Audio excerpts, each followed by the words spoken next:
Hello everyone, assalamu alaikum. How are you all? I hope you are well. Welcome back to my channel in this new video. Today's video, how to change the language in Gmail. So let's start it. At first, open your Gmail apps. Now you can see, now open the Gmail document. Now you can see change the language. Now going to the setting option. Now click from setting. Now select from see all setting option. Now click. Now you can see then show the new interface. Now select from Gmail display language.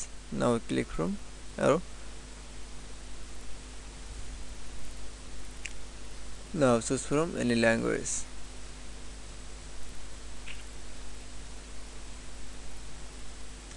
Now choose from language. That it. Then again change the language.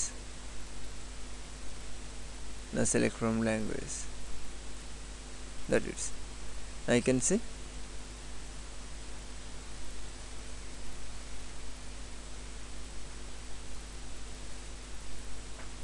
Now you can see.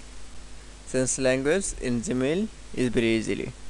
I hope you enjoy the video. Please like, comment, share and subscribe my channel.